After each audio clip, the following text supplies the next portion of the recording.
Inilah Yakub dan Anto, 2 dari 15 orang yang mendatangi SPKT Polrestabes Surabaya untuk melaporkan seorang owner investasi trading yang diduga melakukan penipuan. Para korban pun berasal dari bermacam-macam wilayah, mulai dari dalam kota hingga luar kota. Saat melakukan laporan, mereka membawa sejumlah barang bukti adanya dugaan penipuan, yakni berupa bukti perjanjian, bukti transfer, hingga kwitansi pembelian robot untuk operasional transaksi trading. Menurut Yakub, modus penipuan investasi bodong tersebut menggunakan teknologi robot sebagai software untuk mengoperasikan transaksi perdagangan. Dalam kasus ini, ia merasa ditipu karena sudah berinvestasi 150 juta rupiah yang ditransfer ke rekening owner investasi bodong tersebut. Para korban biasa memanggil dengan sebutan Mr. Chan. Ia pun merasa curiga ada yang tidak beres dengan investasi tersebut dan tak dapat menghubungi Mr. Chan. Datangannya ke Polrestabes ngapain, Pak? Ya, kita mau melaporkan Mr. Chan. Kami terang-terangan ditipu oleh Mr. Chan dengan FC33. Jadi di sini saya sendiri, saya pribadi itu, saya beli robot 50 juta.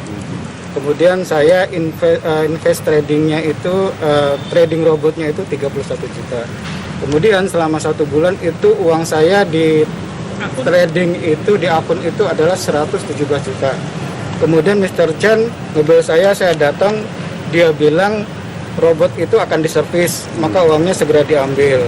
Maka saya ambil uang itu dan dia menaruhkan titip trading. Titip trading itu 100 juta. Per bulan fee-nya 10%. Itu tahun 2018. Sampai sekarang 1 bulan pun saya nggak nerima. Dan robot yang katanya diservis itu perjanjiannya sampai ke anak cucu, itu nggak tahu ceritanya seperti apa. Sampai sekarang saya ngebel nggak pernah diangkat. Sekarang HP-nya itu terblokir. Sementara itu, korban lainnya yaitu Anto mengatakan tidak hanya 15 orang ini saja yang menjadi korban. Menurutnya ada ratusan korban lain yang tersebar di seluruh Indonesia. Anto mengingat awal mula ikut investasi tersebut saat melihat iklan investasi bodong di televisi lokal. Modusnya menggunakan cara bertingkat, awalnya diberikan keuntungan sepersekian persen, tetapi diminta investasi lebih besar lagi agar tak ada lagi keuntungan yang diberikan. Pelatihan hanya 2 jam itu 110 juta sampai 12 juta pelatihannya, tapi hanya 2 jam maksimal.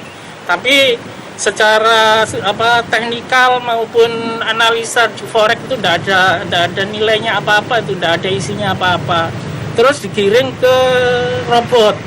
Pembelian robot itu ternyata memang hanya dikendalikan oleh Ferry Chan, tapi itu hanya tipu-tipu aja itu. Karena apa?